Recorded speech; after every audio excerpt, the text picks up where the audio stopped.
In front of me is Xiaomi Black Shark 4, and let me show you how to perform a soft reset of this device. So the whole operation is quite simple and easy, because all you need to do is to tap on power key and just hold it until your device is rebooted.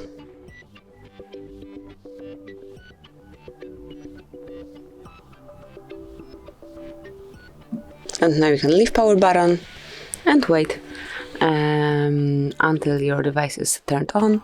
Afterwards, you will be able to use it easily.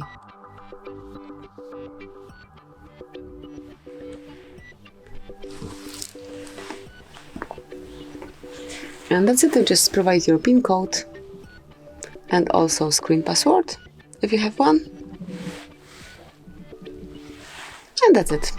So this is how you can perform a soft reset, how you can force restart of your Xiaomi. Thank you for watching. Please subscribe our channel and leave the thumbs up.